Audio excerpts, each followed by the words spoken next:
Miss Maria Corazon Diaz, 78 years old.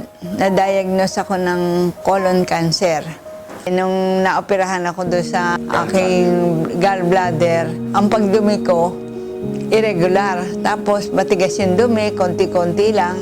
Sabi ng doktor, epekto lang daw ng operasyon. Kaso, 3 weeks na ganun pa din. Siraan tiyan, matigas ang dumi. Ako na nag-suggest na colonoscopy. Doon na nakita yung problema. Ang gusto ng own ko, magpakimo ako. Nakipag-appoint kami kay Dr. Medi. Natitignan niya yung plano ng own ko. Tsaka siya magbibigay ng plano para sa akin, suporta. Para yung epekto ng chemo, ma-minimize. Nag-ano ko yung ozone, tsaka vitamin C, 50 mg, 5 session yon. Doktora, sabi ko pwede bang magpa-10-pass kasi maganda yung mga reviews sa 10-pass eh. Eh sabi niya pwede. Kaya actually naka-6 na 10-pass na ako eh.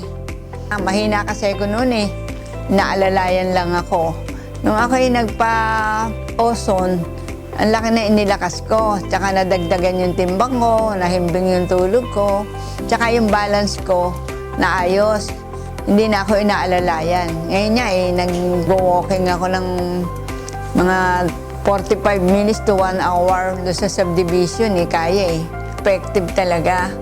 Kasi gumanda yung kulay ng balat ko, namumula-mula. Dati putla eh. Hindi sila naniniwalang may sakit ako. Mga katulad kong may colon cancer, inaanyayahan ko kayong magpakonsulta at magpa-treat sa Holistic International Comprehensive Care